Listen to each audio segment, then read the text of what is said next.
Hello, everyone, and welcome back to English in Advance, the perfect place for you to train your ear and improve your English listening skills. I am your host, Jessica, and I am so happy you are here with me today. We have a very special episode today designed specifically for B1 and B2 learners, which means if you can understand this introduction quite well, you are in the right place. Today we are going to have a long, relaxing, and deep conversation about a topic that affects every single one of us. We are going to talk about the art of conversation, specifically how to connect with people, how to make small talk, and how to feel more confident when you speak English in your daily life. Before we start, I want to remind you that the best way to improve is to listen regularly, so make sure you subscribe to this channel and turn on the notification bell so you never miss a chance to practice. Are you ready? Let's get started. Learning English is not just about memorizing grammar rules or learning long lists of vocabulary words. Of course, those things are important, but the real magic happens when you can use the language to connect with another human being. I talk to so many English learners who tell me that they feel shy or nervous when they have to speak. They know the grammar, they know the words, but when it is time to talk, they freeze. Does that sound familiar to you? If it does, please do not worry. It is completely normal. Today we are going to break down that barrier together. We are going to explore the nuances of everyday conversation so that the next time you meet someone, you feel ready and relaxed. Let's imagine a situation together. Picture this. You are walking in a park on a sunny Saturday afternoon. The weather is perfect. There is a gentle breeze, the sky is blue, and you feel calm. Suddenly, a stranger approaches you. Maybe they are walking their dog. They smile at you and they say something simple like, "Wow, it is such a beautiful day today, isn't it?" This is the moment. This is what we call small talk. It might seem unimportant, but this simple interaction is the key to building relationships. For a language learner, this moment can be scary. You might think, "Oh no, what should I say? How should I respond? Do I need to say something clever?" But the truth is, you do not need to be clever. You just need to be present. When someone makes a comment about the weather, they are actually offering you a bridge. They are inviting you to cross that bridge and have a short interaction. The best way to respond is to agree and then add a little bit more. This is called the agree and add technique. It is very simple. If someone says it is a beautiful day, you can say, "Yes, it is absolutely gorgeous. I decided to come outside just to enjoy the sunshine." Do you see what happened there? You agreed with the word yes, and then you added a small piece of information about yourself. This keeps the conversation flowing. It prevents that awkward silence where nobody knows what to say next. Now, let's look at some vocabulary that you can use to describe the weather, because weather is the most common topic for small talk in English-speaking countries. Instead of just saying it is nice or it is bad, let's be more specific. If the weather is nice, we can say it is pleasant, it is lovely, it is bright, or it is refreshing. I really like the word refreshing. It means something that makes you feel new and energetic. A cool breeze on a hot day is refreshing. If the weather is bad, we have many interesting words too. We can say it is gloomy. Gloomy describes a day that is dark and cloudy, maybe a little bit sad. We can say it is miserable. This is a strong word. It means the weather is so bad that it makes you unhappy. For example, it has been raining for 3 days. It is absolutely miserable outside. Let's practice this together. I want you to think about the weather right now where you are. Look out the window. What do you see? Is it sunny? Is it cloudy? Is it raining? Try to describe it using one of the new words we just learned. Do not just say it is okay. Say it is partly cloudy or it is overcast. Overcast is a great word. It means the sky is completely covered by clouds, but it is not necessarily raining. By using these specific words, you sound more advanced. You sound like you really know the language. And when you speak, speak with confidence. Even if you make a small mistake, do not worry. The most important thing is communication. Moving on from the weather, let's talk about another very common situation where conversation is necessary. That is, asking for directions or help. Even in the age of smartphones and GPS, there are still times when we need to talk to a real person. Imagine you are in a new city. You are looking for a specific coffee shop. You see a local person who looks friendly. You need to start the conversation. What is the polite way to do this? In English, we never just ask a question immediately. That is considered rude. We use a softener. A softener is a phrase that prepares the other person for the interaction. The most common softener is, "Excuse me." You can say, "Excuse me, sorry to bother you," or "Excuse me, could you help me for a second?"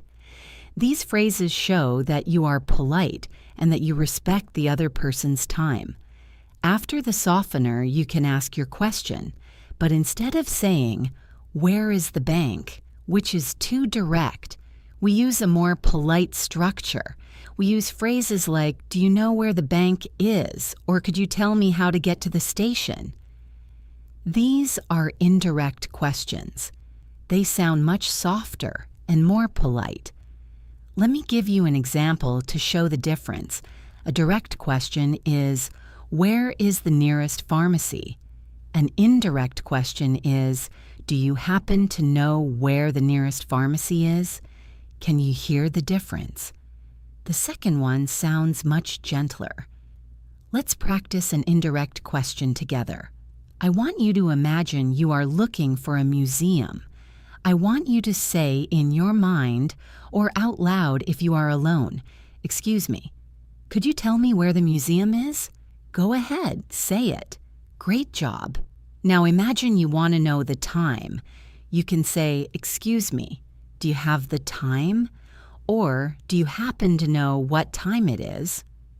These small changes in structure make a huge difference in how people perceive you. It makes you sound more polite and more fluent. Now, let's move to a slightly more difficult topic. That is the art of telling a story. When we are talking to friends or colleagues, we often tell stories about things that happened to us. Maybe it is a funny story about a travel experience, or a story about something that happened at work. A good story has a structure. If you just list facts, it can be boring. To make a story interesting, we use adjectives to describe feelings and settings, and we use linking words to show the sequence of events. Let's look at sequence words. The most basic ones are first, then, and finally. But to sound more advanced, we can use better words. Instead of saying first, we can say to begin with or at first. Instead of saying then, we can say after that, suddenly, or eventually. Instead of saying finally, we can say in the end or ultimately. These words act as signposts. They guide the listener through the story. They tell the listener where we are in the timeline. Here is a short story example using these words. Listen carefully to the structure.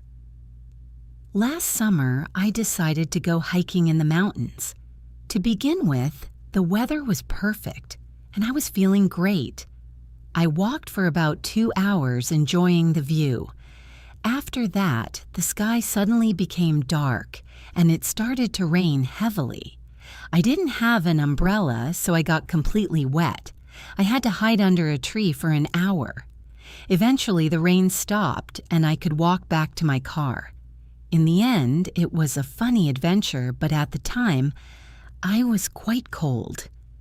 Did you hear the transition words? To begin with, after that, suddenly, eventually, in the end, these words made the story easy to follow. I want you to try this now. Think of a simple event that happened to you recently. Maybe you went to the supermarket, or maybe you cooked a meal. Try to tell the story in your mind using at least 2 of these linking words. For example, I decided to cook pasta yesterday. To begin with, I chopped the vegetables. After that, I boiled the water. In the end, it was delicious. See? It is simple, but it sounds much better than just saying, I cooked pasta. Let's switch gears a little bit and talk about vocabulary related to emotions. When we talk to people, we often talk about how we feel. Many learners use basic words like happy, sad, angry, or tired. While these words are correct, English has a huge range of vocabulary to describe specific feelings.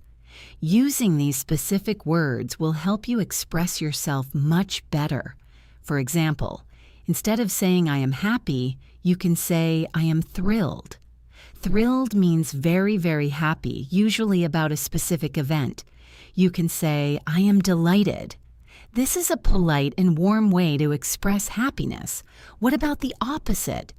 Instead of saying I am sad, you can say I am feeling down. This is a common idiom for feeling a little bit sad or depressed. You can say I am devastated. This is very strong. It means something terrible happened and you are extremely sad. It is important to know the strength of the word. Do not use devastated for a small problem. If you lose your keys, you might be annoyed or frustrated, but not devastated. Devastated is for big life events. If you miss the bus, you are annoyed. If you lose your job, you are devastated. See the difference? Let's talk about the word angry. There are so many ways to say angry. You can say I am annoyed. This is a low level of anger. Like when someone is chewing gum loudly, you can say I am cross. This is a word often used in British English, usually for children or mild anger. You can say I am furious. This is very strong anger. If someone crashes into your car, you might be furious. And we also have a great idiom, I am fuming. This implies that you are so angry you feel like you are smoking or boiling inside. It is a very visual and expressive word. Now I want to talk about something that is very important for listening practice. That is the schwa sound. If you want to understand native speakers, you must know about the schwa. The schwa is the most common sound in the English language. It is a very weak sound, like a grunt. It sounds like a. The symbol is an upside-down E. The reason this is so important is that native speakers use the schwa for almost all unstressed syllables. For example, take the word banana. We do not say ba-na-na, we say banana. The middle syllable is stressed, but the first and last are schwa sounds. They are quick and quiet. Let's look at the word computer. We say computer.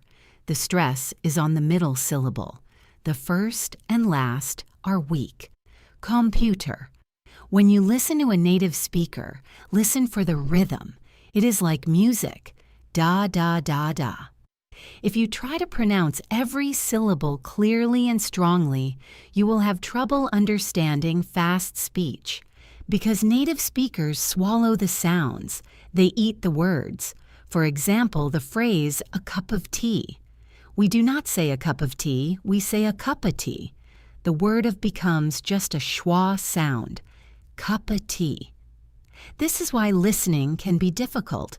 You are looking for the word of, but you only hear a tiny So my advice to you is this. When you listen to podcasts like this one, or when you watch movies, try to focus on the rhythm. Do not just listen for the individual words. Listen for the stress. The stressed words are the important words, usually nouns, verbs, and adjectives. The unstressed words are the grammar words, like prepositions and articles, and they are often reduced to the schwa. If you can master this rhythm, your listening skills will improve dramatically, and your speaking will sound much more natural too. Let's take a moment to talk about cultural differences in conversation. This is a fascinating topic. Different cultures have different rules about conversation. In some cultures, it is polite to be silent and listen carefully. In others, it is polite to talk a lot and show energy. In English-speaking cultures, particularly in the US and the UK, there is a concept called turn-taking. This means that in a conversation, people take turns speaking. We usually do not interrupt each other and you do not leave long silences. However, the rules are slightly different. In American English, people value enthusiasm. If you agree with someone, you show it. You might say, "No way," or "You're kidding," or "That's amazing." This is called active listening. It shows the speaker that you are interested. In British English, people might be a bit more reserved. They might use more understatement. Understatement is when you say less than what you mean. For example, if a British person says, "It's not bad," they might actually mean it is quite good. If they say, "I'm a bit disappointed," they might actually be very upset. Understanding this can be tricky for learners. I remember a story about a student who went to London. He was waiting for a bus. He asked a local man, "Do you know when the bus comes?" The local man said, "Well, it shouldn't be long now." The student thought this meant the bus was coming in 1 minute. He waited and waited. 10 minutes passed. No bus. He realized that "it shouldn't be long" is just a polite way of saying, "I don't know, but let's hope it comes soon." This is the beauty of language. It is full of hidden meanings. Speaking of hidden meanings, let's talk about phrasal verbs. Phrasal verbs are the combination of a verb and a preposition or adverb. They are very common in everyday English. Many students hate them because there are so many of them, and the meanings can be idiomatic. But if you want to reach a B2 level and beyond, you need to know them. Let's integrate some phrasal verbs into our conversation about daily life. Think about your morning routine. What is the first thing you do? You probably wake up. That is a phrasal verb, wake up. Then you might get up. There is a difference. Wake up means to open your eyes and stop sleeping. Get up means to physically move out of the bed. Then you turn on the coffee machine. Another phrasal verb, turn on. You might look for your clothes. Look for means to search. Then you put on your clothes. Put on. Then you go out. Go out. You see, in just 5 minutes, we used 7 or 8 phrasal verbs. They are everywhere. Let's focus on one that is very useful for social situations. The phrasal verb hang out. This is very informal. It means to spend time with someone in a relaxed way. If you say, "I am hanging out with my friends," it means you are spending time together, maybe watching a movie or talking. It is not a formal meeting. It is just relaxing. You can ask someone, "Do you want to hang out this weekend?" This is a very common way to make plans with friends. It sounds friendly and casual. Another useful one is catch up. If you haven't seen a friend in a long time, you might say, "We need to catch up." This means you need to talk and exchange all the news about your lives. You want to know what has happened since you last met. So you might go to a cafe to catch up. It is a lovely phrase because it implies connection. Imagine you are writing an email to an old friend. You can say, "Hi, Sarah, it's been a while. We should really catch up soon." This is perfect natural English. Now, I want to guide you through a guided visualization. This is a listening exercise. Close your eyes if you can, or just look away from the screen and listen to my voice. We are going to imagine a conversation at a dinner party. Imagine you are at a table with 4 people you don't know very well. There is a man named David sitting next to you. He turns to you and asks, "So what do you do for a living?" This is a standard question. It means, what is your job? How do you answer? First, you take a breath. You use a filler phrase to give yourself time. You say, "Well, I work in," or "currently, I am a." Imagine your job. Imagine explaining it in simple terms. You say, "I work as a teacher. It's a challenging job, but I enjoy it." Then, to be polite, you ask him back, "What about you?" This is the golden rule of conversation. If someone asks you a question, you answer it, and then you ask the same question back to them. It shows you are interested. David answers, "I am an architect." Now, you want to keep the conversation going. You can ask a follow-up question. A follow-up question is a question that asks for more detail. You can ask, "Oh, that sounds interesting. What kind of buildings do you design?" Or, "How long have you been doing that?" Follow-up questions are the fuel of a conversation. They keep the engine running. Imagine the conversation continuing. David tells you about a house he is building. You listen actively. You nod. You say, "Really? That's fascinating." You are using active listening phrases. Now imagine the food arrives. The waiter puts a plate of pasta in front of you. You want to say something polite. You can say, "This looks delicious." You are making a comment about the immediate situation. This is another great strategy for conversation. Comment on the environment. If you don't know what to talk about, look around. Talk about the food, the music, the room, the weather outside. It is always a safe topic. Okay, you can open your eyes now. How was that? Did you imagine the scene clearly? Visualization is a powerful tool for language learning. It helps your brain prepare for real situations. When you are actually in that situation, your brain will say, "Hey, I have practiced this before. I know what to do." Let's talk a little bit about technology and communication. Nowadays, many of our conversations happen through text messages or emails. Writing is different from speaking. When we write, we have time to think and edit. When we speak, we have to react immediately. However, the principles of politeness are the same. In text messages, we often use abbreviations or emojis to show emotion. For example, LOL for laugh out loud, or TTWIL for talk to you later. These are fine for friends, but be careful in professional settings. If you are writing an email to a boss or a client, you should use full sentences and polite language. Start with a greeting like "Dear Mr. Smith" or "Hi, Sarah." Then state your purpose clearly. "I am writing to ask about," or "I would like to request."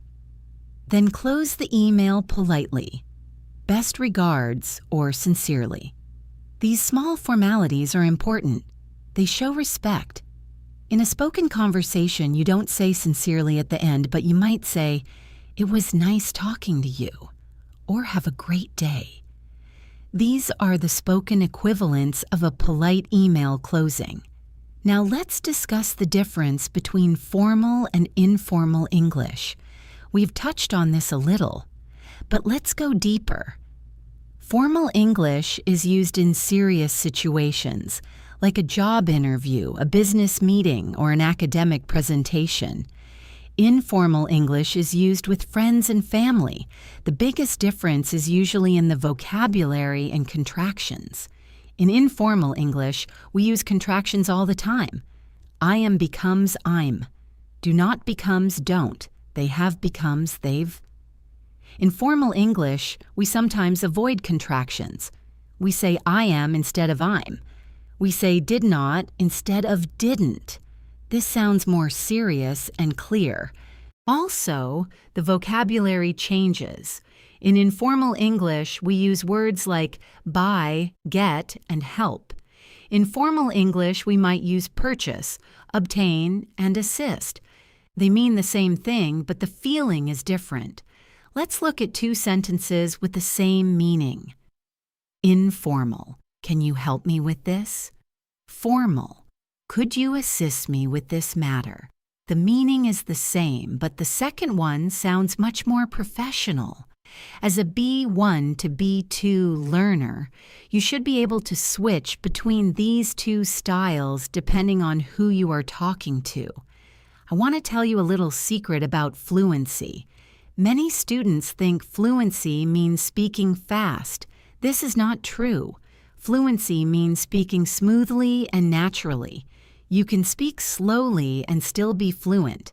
In fact, speaking too fast often leads to mistakes and unclear pronunciation. My advice is to slow down. Take your time. Think about what you want to say. Use pauses for effect. A well-placed pause can make your speech much more powerful. When you are listening to me now, notice how I pause. I don't rush. I let the words sink in. This brings me to the topic of hesitation. What do you do when you are speaking and you forget a word?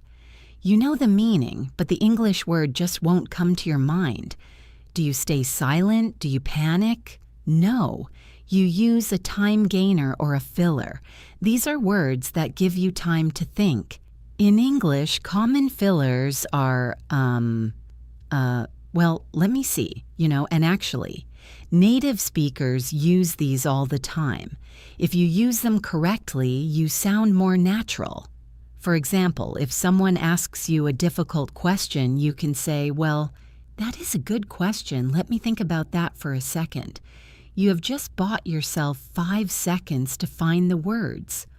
Or if you forget a specific noun, you can describe it.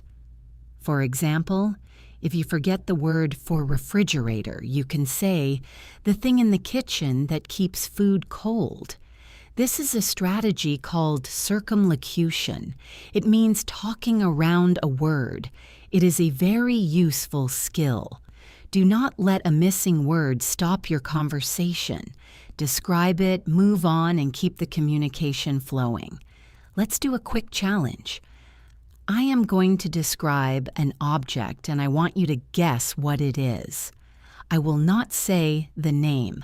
I will use circumlocution. Are you ready? Okay. It is an object that you use every day. It is made of metal and plastic. It has a handle and a head. You use it to style your hair or to brush your hair in the morning. It has many bristles. What is it? That is right. It is a hairbrush. I described it using its parts and its function. This is what you can do if you forget a word. You describe the parts, the material, or the use.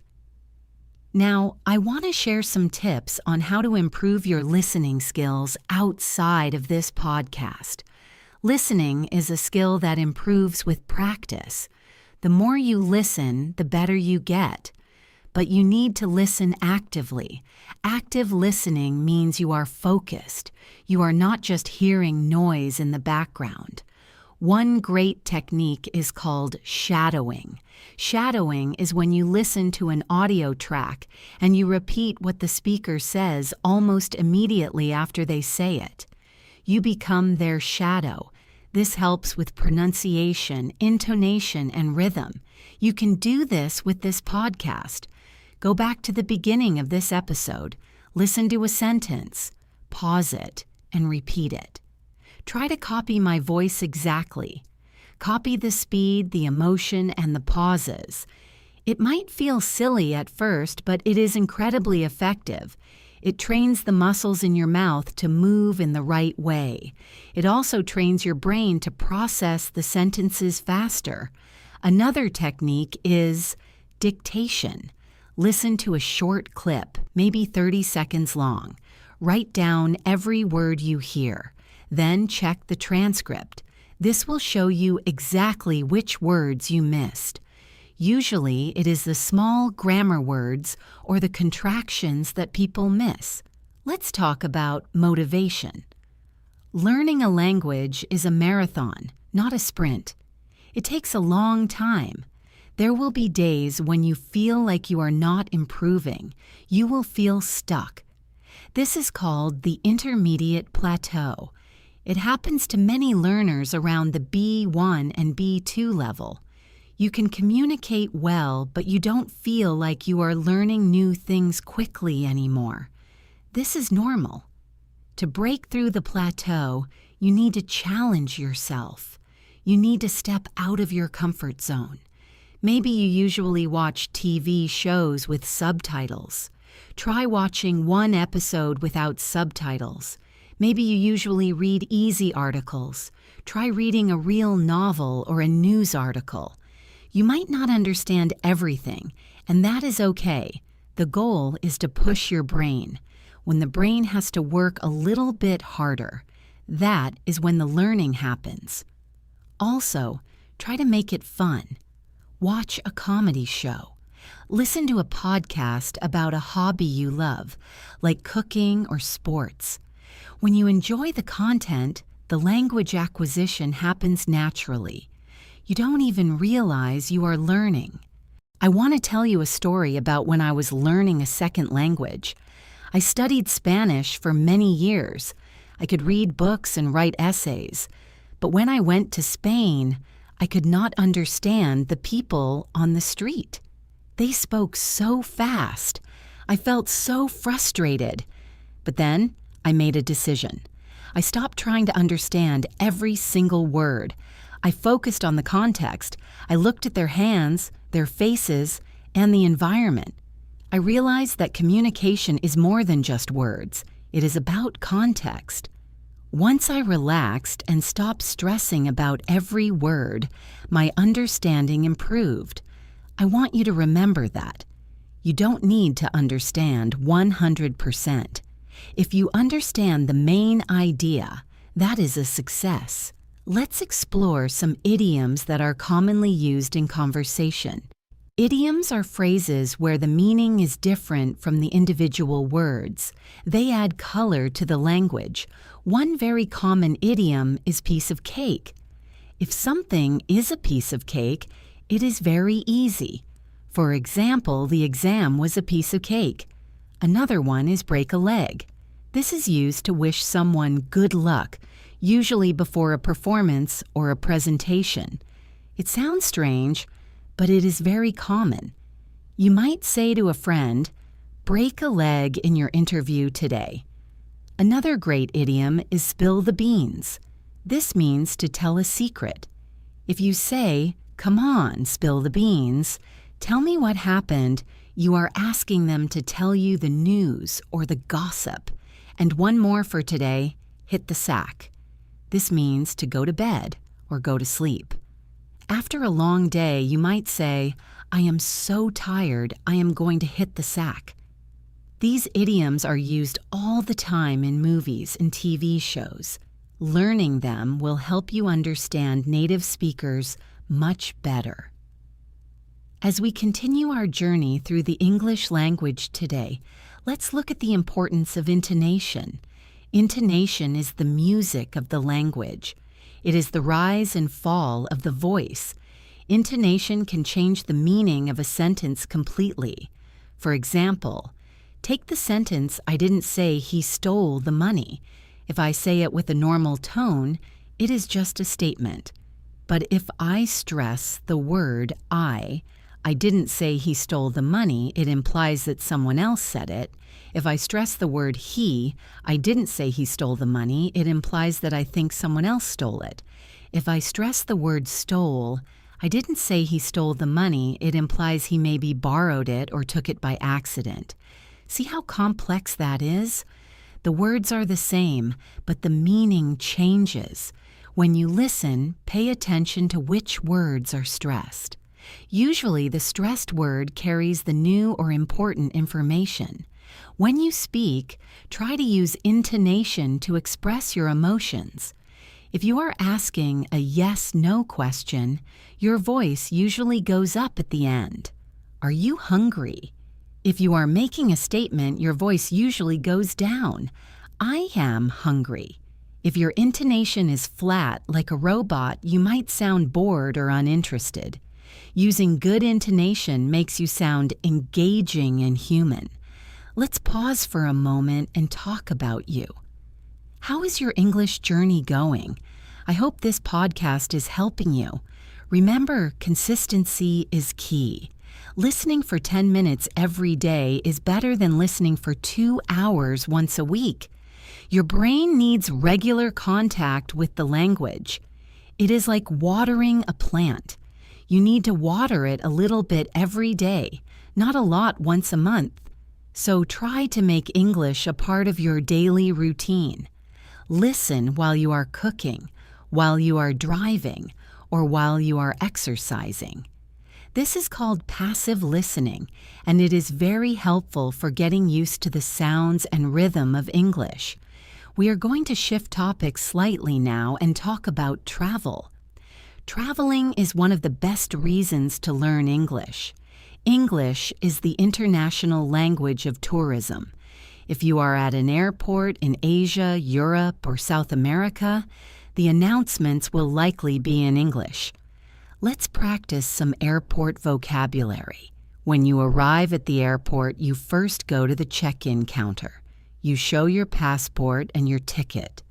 The agent will ask, "Would you like a window seat or an aisle seat?" A window seat is next to the window, good for looking out. An aisle seat is next to the long walkway, good for stretching your legs. An aisle is pronounced A-I-L-E. It is a tricky spelling. Remember, the S is silent.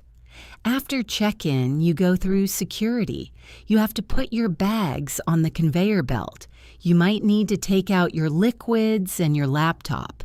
The officer might say, "Please remove your belt and shoes," or "Please raise your hands."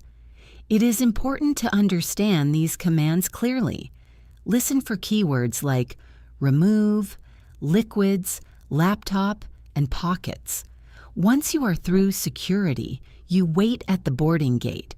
When the plane is ready, they will make an announcement. They might say, "We are now boarding rows 20 to 30. Or we invite all passengers requiring special assistance to board now. On the plane, the flight attendants will give safety instructions. They will say, "Please fasten your seatbelt." Fasten means to close or secure it. They will say, "Please put your tray table in the upright position." This means fold it up. And please turn off all electronic devices. These phrases are standard. If you travel often, you will hear them many times. Try to listen to them next time you fly. It is great practice. Also, if you need something, you can press the call button. You can say, "Excuse me, could I have a blanket, please?" Or, "Could I have a glass of water?" Use the polite structures we practiced earlier. Let's imagine you've arrived at your destination. You are at the hotel. You walk to the reception desk. The receptionist says, "Hello, welcome to the Grand Hotel. Do you have a reservation?" You can say, "Yes, I have a reservation under the name Jessica." Under the name is the phrase we use to indicate whose name the booking is in. The receptionist might ask for your ID and a credit card for a deposit. A deposit is a sum of money held by the hotel in case of damage. They will then give you the key card. They might say, "Here is your key card. You are in room 305 on the 3rd floor. Breakfast is served from 7 to 10 a.m. in the restaurant. Enjoy your stay." These interactions are predictable. They follow a script. If you learn the script, you will feel confident. You can practice this at home. Pretend you are checking into a hotel. Say the lines out loud. Hello, I have a reservation. Great. Now pretend you are at a restaurant. The waiter says, "Are you ready to order?" You say, "Yes, I will have the chicken, please." Or, "Could I have a few more minutes?" A few more minutes is a polite way to say you are not ready yet. These small dialogues are the building blocks of travel communication. Now let's talk about the words see, look, and watch. These three verbs are all related to vision, but we use them differently. We use see for passive vision. Things just enter your eyes. I see a bird, I see a car. You don't make an effort. We use look for active vision. You turn your head and focus. Look at that bird. Look at me. It is intentional. We use watch for something that moves or changes over time. You watch a movie. You watch a football game. You watch a baby sleeping. It implies duration. It is very common for learners to make mistakes with these. For example, a learner might say, "I watched a beautiful painting." This is incorrect. You look at a painting, it doesn't move. You might say, "I saw a movie." This is acceptable, but usually we say watched a movie because we are talking about the experience of sitting and viewing it for 2 hours. But you can say, "I saw a good movie last night." This focuses on the fact that you went to the cinema. Context is everything. Let me give you a practice sentence. I want you to fill in the blank. Blank at the camera and smile. The answer is look. You make an effort to turn your head. Here's another one. We blank the news every evening. The answer is watch. The news is a program that changes over time. And one more. Can you blank that bird in the tree? Here, both see and look work, but they mean different things. Can you see that bird? Means, is it visible to you? Can you look at that bird? Means, turn your eyes toward it. See the difference? It is subtle, but important. Let's move on to a topic that I love, and that is food. Everyone loves food. Talking about food is a great way to bond with people. If you go to a dinner party, the conversation often turns to food preferences. You might be asked, "Do you have any dietary restrictions?" Or, "Are you allergic to anything?" It is important to know how to answer this. If you are vegetarian, you can say, "I don't eat meat." "I am vegetarian." If you cannot eat gluten, you say, "I am gluten-free." If you have a serious allergy, you must be very clear. "I am allergic to nuts. It could be dangerous." When you are eating, people often ask, "How is it?" You can use many adjectives to describe the taste. Of course, there is delicious and tasty, but let's be more descriptive. You can say it is spicy, sour, sweet, salty, or bitter. You can also talk about the texture. Is it crunchy? Crunchy means hard and makes a noise, like a raw carrot. Is it soft? Is it creamy? Creamy means smooth and rich, usually with cream or fat. Is it tender? Tender is used for meat that is easy to chew. If the meat is hard to chew, we say it is tough. This steak is tough. It is difficult to eat. And what if you don't like the food? It is polite to be diplomatic. Instead of saying it is bad, you can say, "It is not really my taste," or "It is a bit too salty for me." We usually avoid being too negative in a social situation, unless you are with very close friends. If you are at a restaurant and there is a problem with the food, for example, it is cold, you can complain politely. "Excuse me, this soup is cold. Could you heat it up for me, please?" Be polite but clear. Waiters and waitresses appreciate clear communication. I want to tell you about a mistake I made once with food vocabulary. I was learning French. I wanted to say, "I was full." In English, we say "I am full." In French, the word is plain. But I used the wrong gender. I said I am plain. The waiter looked at me very strangely. It turns out saying je suis plain for a woman means I am pregnant. I just wanted to say I couldn't eat any more food. We laughed about it later. It is a funny memory. Language mistakes can be embarrassing at the moment, but they make the best stories later. So do not be afraid of making mistakes. They are part of the journey. Speaking of mistakes, let's talk about false friends. False friends are words that look the same in two languages but have different meanings. For example, in Spanish, the word embarazada looks like embarrassed in English, but embarazada means pregnant. If a Spanish speaker says I am embarrassed, they might actually mean pregnant. This can lead to very confusing situations. Another false friend is the word actual. In many languages, actual means current or present. In English, actual means real or factual. For example, what is your actual name means what is your real name, not what is your current name.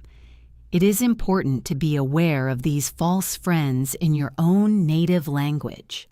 Let's continue our journey and talk about daily routines and work. We all have a morning routine. For some of us, it is a rushed and chaotic time. For others, it is a peaceful start to the day. I want you to think about your own morning. Do you wake up early or do you press the snooze button on your alarm clock 5 times? I must admit I am guilty of pressing the snooze button. It is so hard to leave a warm bed when the room is cold, but eventually we all have to get up. Let's look at some vocabulary to describe this process. We often use the word hectic to describe a busy and disorganized morning. If your morning is hectic, you might be running around looking for your keys, trying to find a matching pair of socks, and burning your toast all at the same time. It is a stressful feeling. On the other hand, if your morning is calm, you might say it is leisurely. A leisurely morning means you have time to sit down, drink your coffee slowly, read the news, and maybe do some exercise. I think most of us aspire to have a leisurely morning, but the reality is often hectic. Which one describes you? Try to make a sentence in your mind. My mornings are usually hectic because I have to prepare lunch for my kids. Or, my mornings are leisurely because I wake up at 5 a.m. Using these specific adjectives paints a much clearer picture than just saying, my morning is busy or my morning is good. Now, let's talk about the world of work. This is a huge topic. Most adults spend a significant portion of their lives working, so being able to talk about your job is crucial. When someone asks you, what do you do? How do you answer? Many learners simply say their job title. I am a teacher, I am an engineer, I am a student. This is correct, but it is a bit short. To expand your answer and keep the conversation going, you can describe what you actually do. You can say, I work as a teacher and I specialize in teaching high school students. Or I work for a software company and I am responsible for designing new applications. Notice the phrases I use there. I specialize in and I am responsible for. These are high-level professional phrases. Specialize in means you have a specific area of expertise. A doctor might specialize in heart surgery. A lawyer might specialize in criminal law. Responsible for means it is your duty to do something. If you are a manager, you might be responsible for a team of 10 people. Using these phrases makes you sound professional and competent. Let's practice them quickly. Think about your job or your studies. What do you specialize in? Maybe you specialize in marketing or coding or cooking. What are you responsible for? Maybe you are responsible for sales or for answering customer emails. Try to put these phrases into a sentence. It is a great way to boost your professional vocabulary. Another important aspect of work culture is meetings. Love them or hate them, meetings are a part of life. There is a whole set of vocabulary dedicated to meetings. First, we need to schedule a meeting. We might say we need to set up a meeting for next Tuesday. During the meeting, there is usually an agenda. The agenda is the list of things we plan to discuss. The person leading the meeting is the chair or the facilitator. They might say, "Let's get the ball rolling." This is an idiom that means, "let's start." They might also say, "Let's go over the agenda." Go over means to review or look at something. Often in meetings, we have to talk about problems or challenges. We might say we are facing a challenge or we have encountered an obstacle. An obstacle is something that blocks your progress. When we talk about solutions, we often use the word tackle. We need to tackle this problem. This means we need to deal with it and solve it. It sounds strong and active. At the end of the meeting, we usually summarize what was decided. We call these action points. These are the tasks that people need to do after the meeting.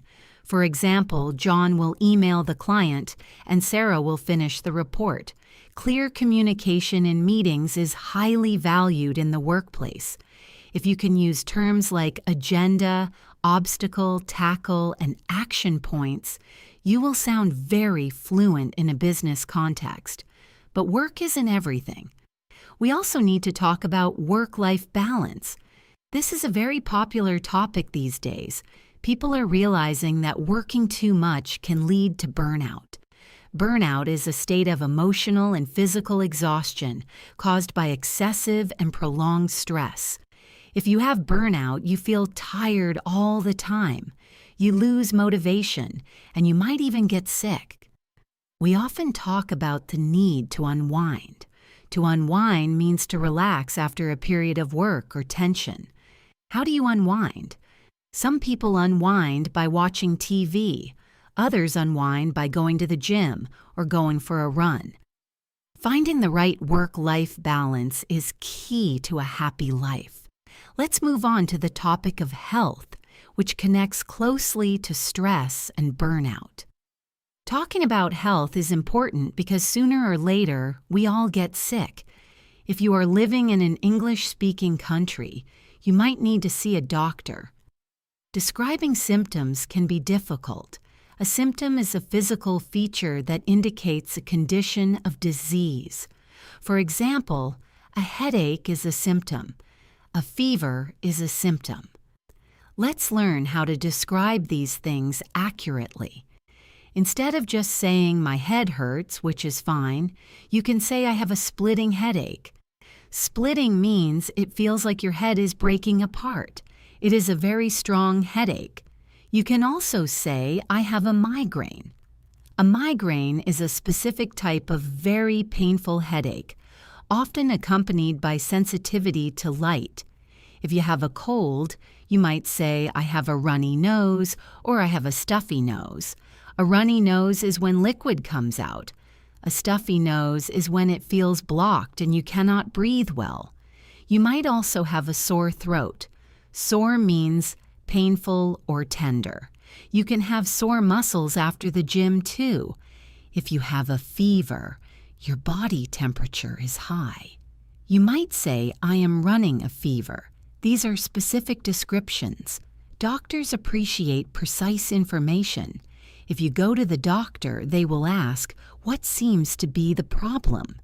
You can answer by saying, I have been feeling dizzy, or I have a sharp pain in my stomach.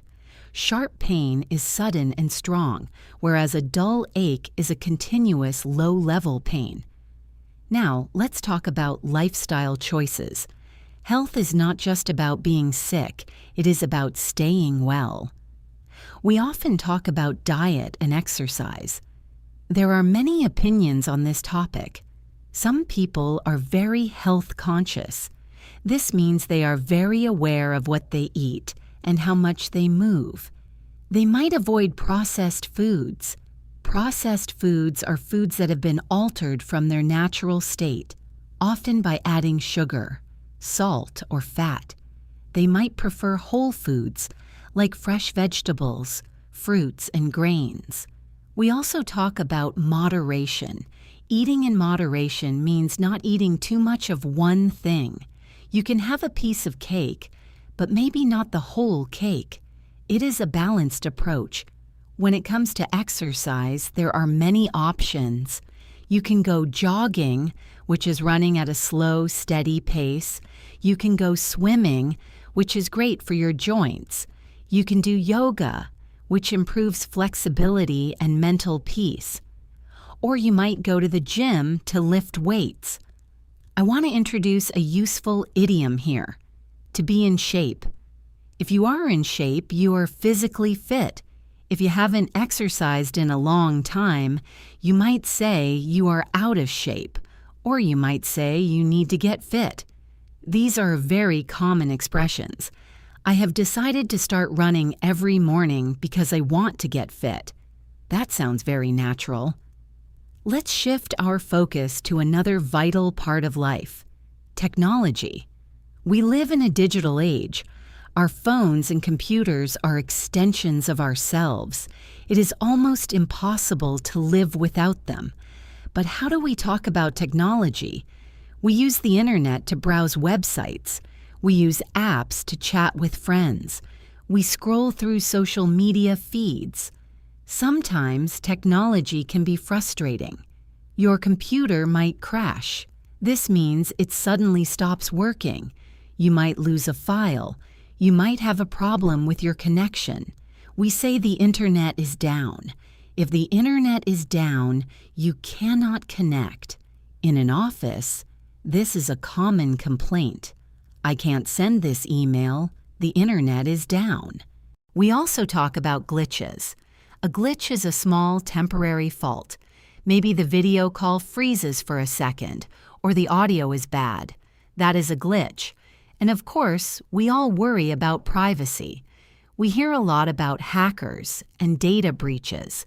A hacker is someone who tries to access your computer or data illegally. Because of this, we need strong passwords. We need to keep our software up to date. This is a common phrasal verb. Up to date means having the latest information or version. Keeping your phone up to date is important for security. Technology also changes our language. We have many new phrasal verbs and nouns that did not exist 20 years ago. For example, to Google something. We use Google as a verb. I don't know the answer, I will Google it.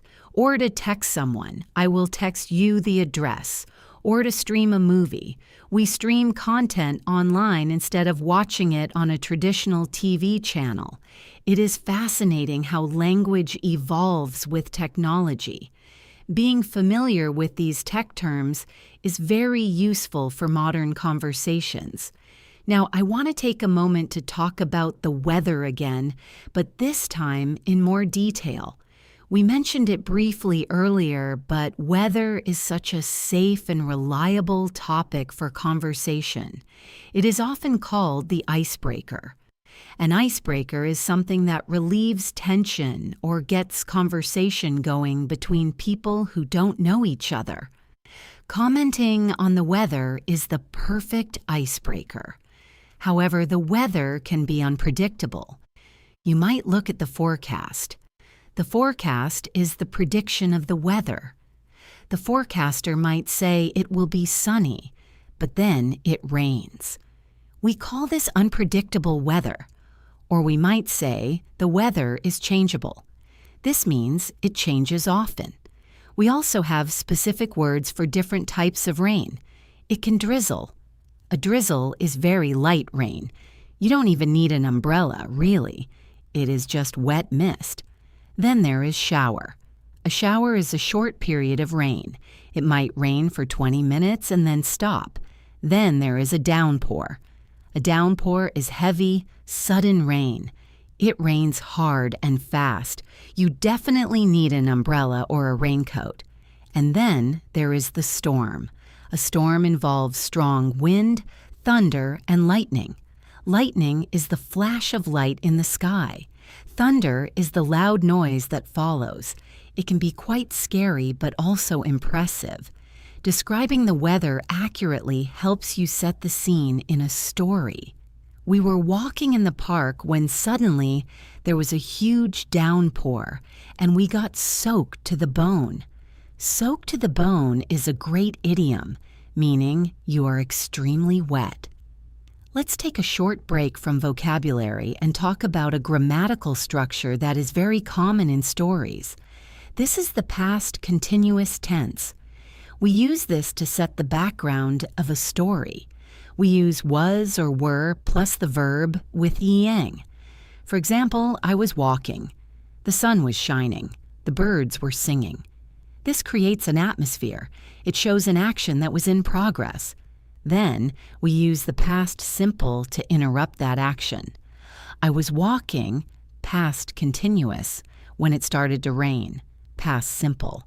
She was cooking dinner, past continuous, when the phone rang, past simple. This structure is excellent for storytelling. It creates a sense of movement and drama. Think of a story from your own life.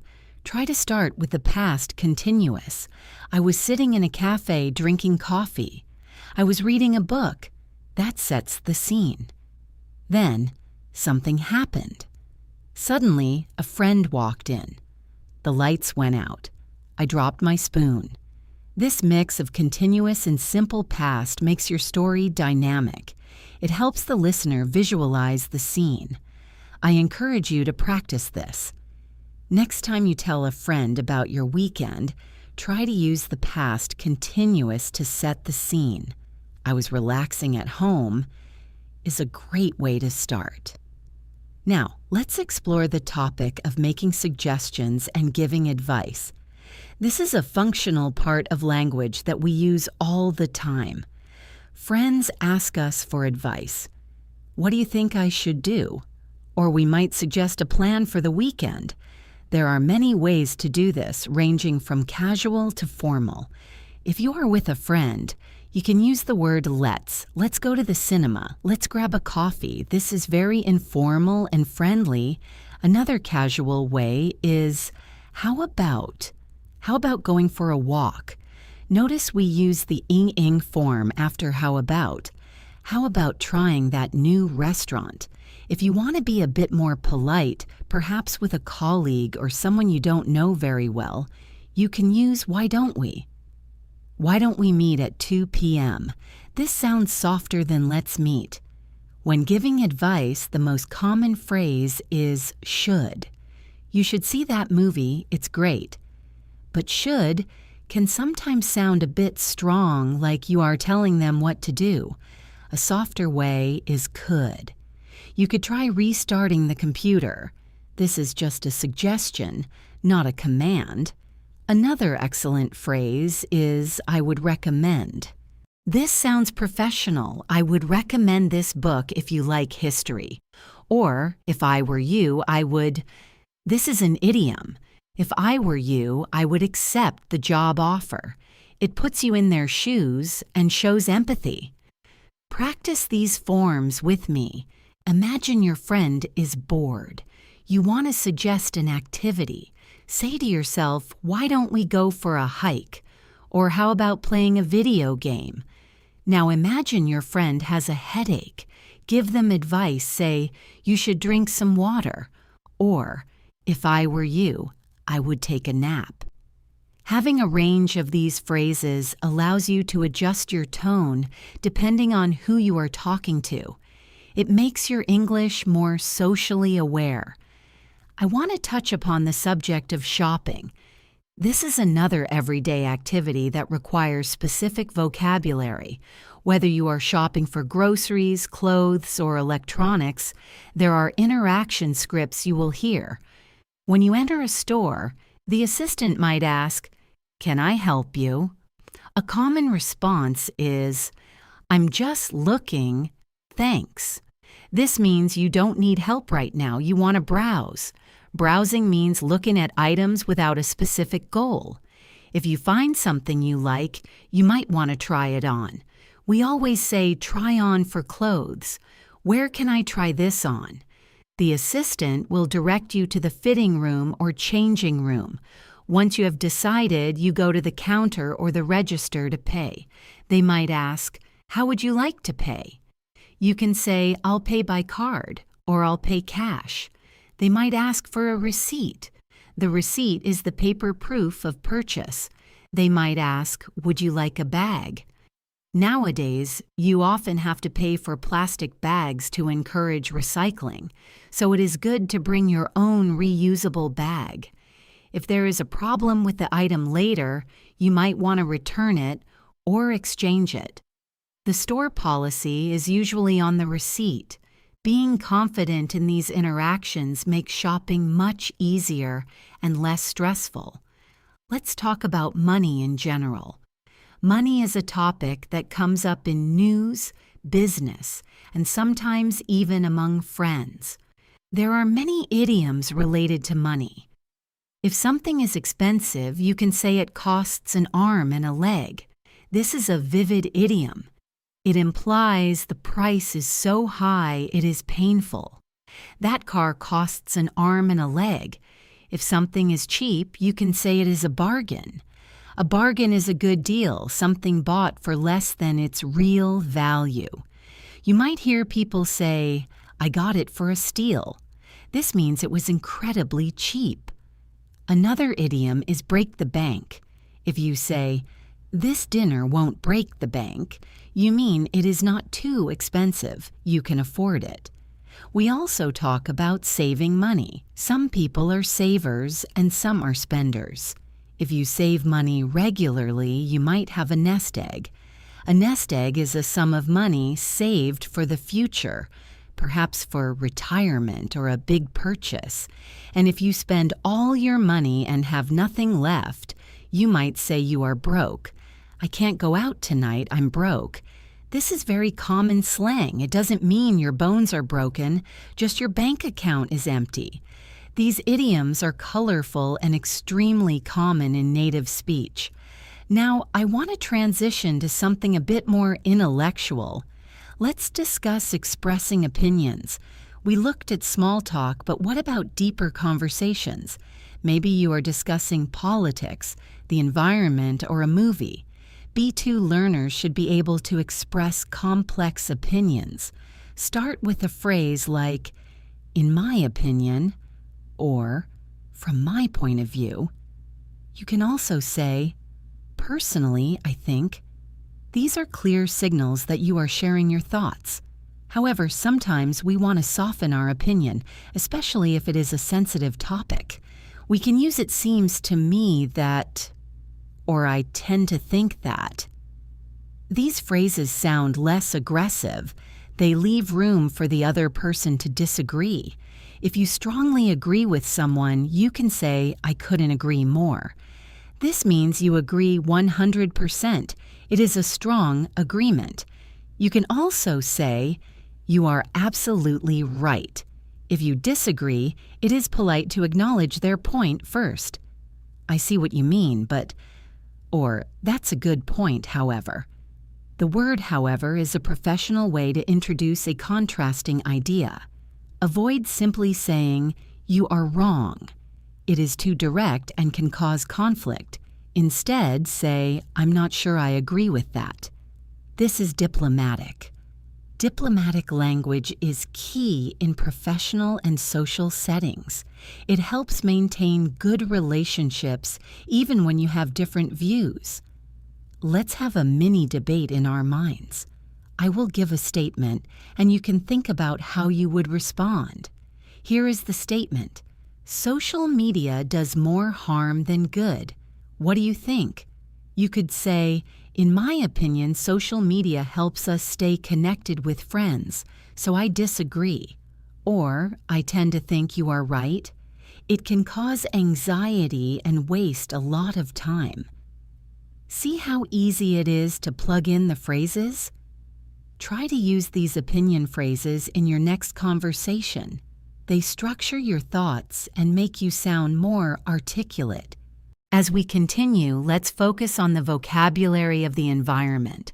This is a topic of global importance. We hear about climate change, pollution, and sustainability. These are big words, but they are necessary.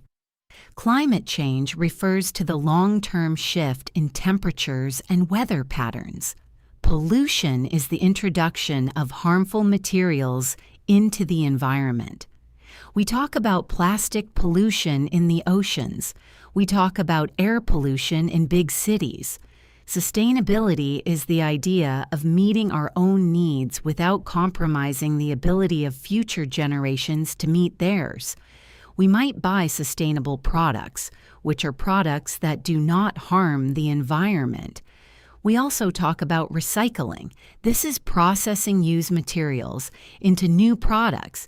You might separate your trash into paper, plastic, and glass. This is sorting your waste. We talk about renewable energy, like solar power from the sun or wind power. We contrast this with fossil fuels, like oil and coal. Being able to discuss these topics shows that you are an informed global citizen. You might say, I am trying to reduce my carbon footprint. A carbon footprint is the total amount of greenhouse gases generated by our actions. It is a common phrase now. I am taking the bus more to reduce my carbon footprint. It is a great sentence to know. Let's move on to the concept of hope and plans. We are always talking about the future. What are you doing this weekend? What are your plans for next year? We use different structures for this. If you have a definite plan, an arrangement already made, we use the present continuous. I am meeting my boss tomorrow. This means the meeting is scheduled. It is in the diary. If it is a personal intention, something you want to do but haven't arranged yet, we use going to. I am going to clean my house this weekend. You intend to do it, but maybe you haven't started yet. And if you are just speculating or making a general prediction, we often use will. I think it will rain tomorrow. You will love that movie. Understanding these subtle differences helps you sound precise. Listen to yourself when you speak. Are you talking about a diary event? Use present continuous. I am flying to Paris. Are you talking about a wish? Use hope. I hope to visit Paris one day. Are you making an instant decision? Use will. The phone is ringing. I will get it. These small grammar choices happen instantly in a native speaker's head. With practice, they will become automatic for you too. I want to share another idiom that I love. It is to sit on the fence. Imagine a fence between two fields. If you sit on the fence, you are not in one field or the other. This idiom means you are undecided. You haven't chosen a side. If someone asks your opinion on a controversial topic and you don't know, you can say, I'm still sitting on the fence on that one. It is a colorful way to say, I am undecided. Or, if you tell someone to stop sitting on the fence, you are telling them to make a decision. Come on, stop sitting on the fence, tell me yes or no. Idioms make language fun. They are like little puzzles. Now, let's shift the mood a little bit. Let's relax. Let's talk about something that brings joy and color to our lives. I want to talk about leisure time, hobbies, and entertainment. We all need time to switch off, to have fun, and to recharge our batteries. This is a topic that is perfect for casual conversation, and it is a great way to connect with people on a personal level. When was the last time you really relaxed? It is a simple question, but sometimes it is hard to answer. We live in a busy world. Finding time for hobbies can be a challenge. But today let's focus on the vocabulary and the phrases we use to describe the things we love to do. First, let's look at the word hobby itself. It is a very common word, but sometimes it sounds a little bit formal or old-fashioned. In casual conversation, native speakers often use other phrases. Instead of saying, "My hobby is painting," you might hear someone say, "I am really into painting," or "I am a big fan of hiking," or "I enjoy playing the guitar in my free time." The phrase "I am into" is very common and informal. It means you are interested in something.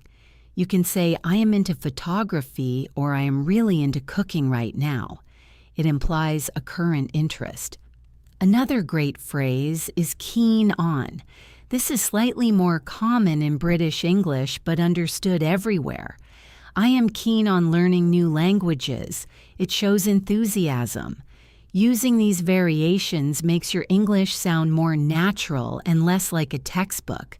Let's talk about different types of hobbies. Some people love creative hobbies. These are activities where you make things. Painting, drawing, writing, knitting, or playing a musical instrument. If you play an instrument, you might say, "I play the piano." Notice we use play and then the before the instrument. I play the guitar. I play the violin. But for sports, we do not use the. I play soccer. I play tennis. This is a small but important grammar rule to remember. For creative hobbies, we often talk about being inspired.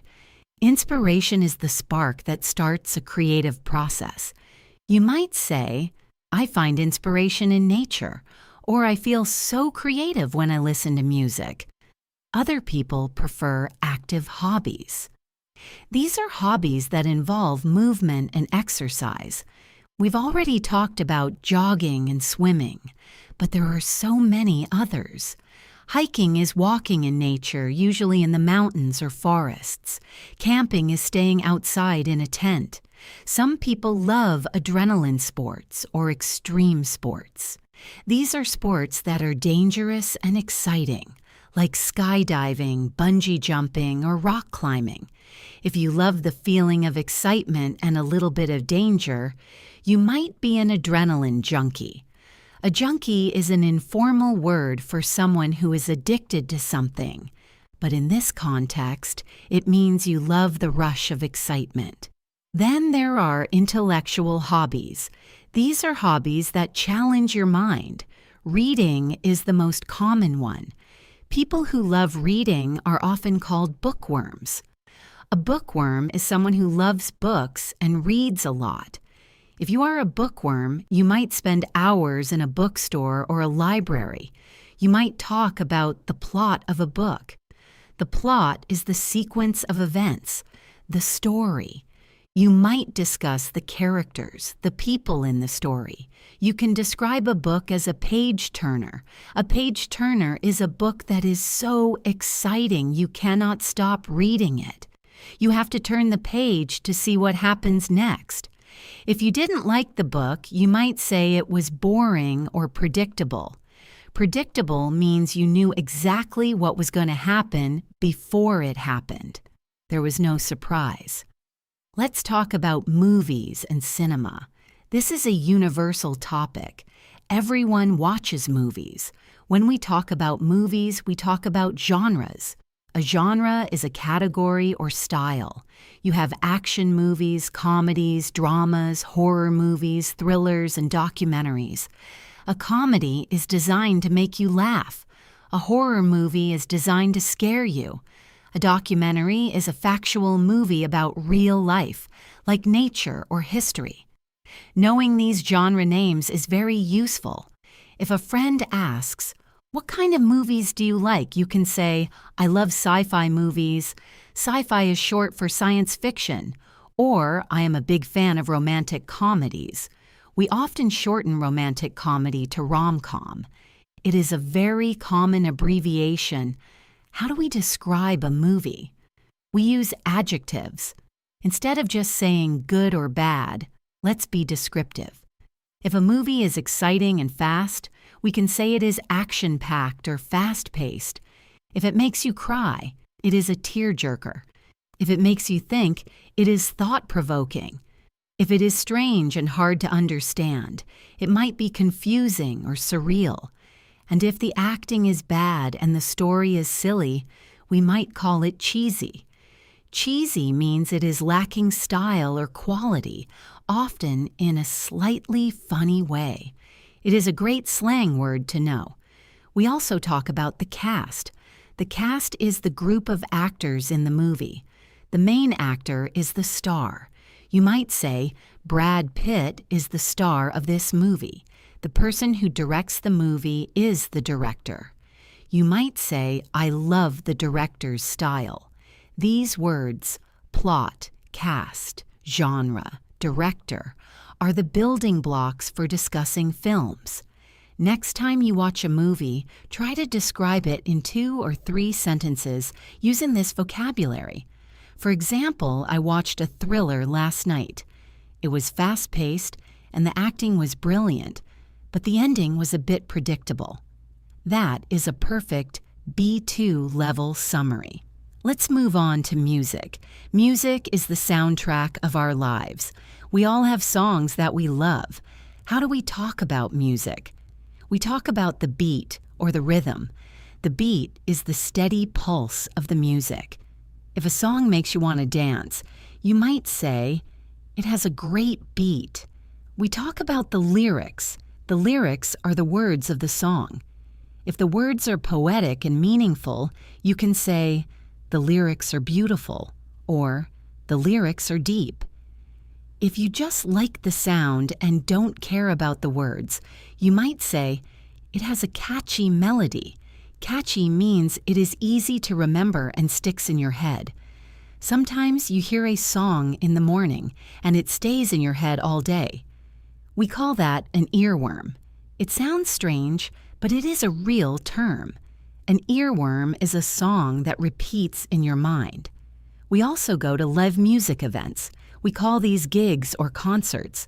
A gig is usually a smaller, more informal performance, perhaps in a bar or a club. A concert is usually a larger event in a stadium or a big hall. If you go to a concert, you are part of the audience. The atmosphere at a concert can be electric. Electric means very exciting and full of energy. You might say, the crowd was wild. Talking about your experiences at concerts is a fun way to practice the past tense. I saw my favorite band last year. The atmosphere was electric and they played all their hit songs. Now I want to talk about socializing. This is a huge part of leisure time. We often spend our free time with friends and family. We might go out for dinner, hang out at someone's house, or meet up for a coffee. The verb to socialize is a bit formal. In conversation, we usually say meeting friends. There are many phrasal verbs related to social life. We already learned hang out. Another one is pop over. I am going to pop over to Sarah's house for a bit. This means I will go to her house for a short visit casually. It sounds friendly and spontaneous. When we socialize, we often eat out. Eating out at a restaurant is a classic leisure activity. We practiced ordering food, but let's talk about the bill. The bill is the piece of paper telling you how much money you need to pay. In many cultures, paying the bill can be a complex social ritual. In English-speaking countries, if you are with friends, you might go Dutch. To go Dutch means to split the bill equally, so everyone pays for their own share. Or one person might say, it's on me. This means they will pay for everyone. Or, I'll get this one. It is a generous gesture.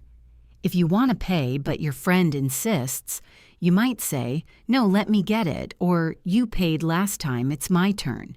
These polite battles over the bill are very common. Let's discuss invitations. Inviting someone to do something is a key skill. There are different ways to invite someone depending on how formal you want to be. If you are asking a close friend, you can be very casual. Do you want to grab a bite? Grab a bite means to get something to eat. Do you want to catch a movie? Catch a movie means go see a movie. How about a drink? These are all casual invitations. If you are inviting someone you don't know as well, or for a more formal event, you might say, "Would you like to join us for dinner?" Or, "I was wondering if you'd like to come to my party." Using "would you like" is polite and respectful. Accepting an invitation is easy. "Sure, I'd love to. That sounds great." "Count me in." Count me in means include me in the plan. But declining an invitation can be tricky. You don't want to be rude. You usually give a reason. "I'd love to, but I have other plans." "I'm afraid I can't make it." Can't make it is a common way to say you cannot attend. "I wish I could, but I'm really busy that day." It is polite to add maybe next time or thanks for asking. This softens the rejection. Mastering the art of polite refusal is a sign of high social competence in a language. We are nearing the end of our time together for today. This has been a long journey, and I am so proud of you for staying with me until the end. We have covered so much ground. We talked about small talk and the weather. We explored professional vocabulary for work and meetings. We discussed health, technology, and travel. And we finished with the joy of hobbies and leisure. We looked at grammar points like the past continuous, the present perfect, and indirect questions. We learned idioms like piece of cake, costs an arm and a leg, and sit on the fence. That is a lot of English. I hope you feel that your listening skills have improved just by being here. Remember, listening is the foundation of fluency. The more you listen, the more natural the language will feel. Do not be afraid to rewind this podcast and listen again. Repetition is the mother of learning. Try to pick out 5 new words or phrases from today that you want to remember. Write them down. Use them in a sentence this week. Make them yours. My final message to you is this: be kind to yourself. Learning a language is hard work. It takes time and patience. Celebrate your small victories. Did you understand a new word today? That is a victory. Did you listen for 10 minutes? That is a victory. Keep going. You are on the right path. I am Jessica, and this has been English in Advance. Thank you so much for listening. I look forward to our next session together. Until then, take care, keep practicing, and enjoy your journey with the English language. Goodbye for now.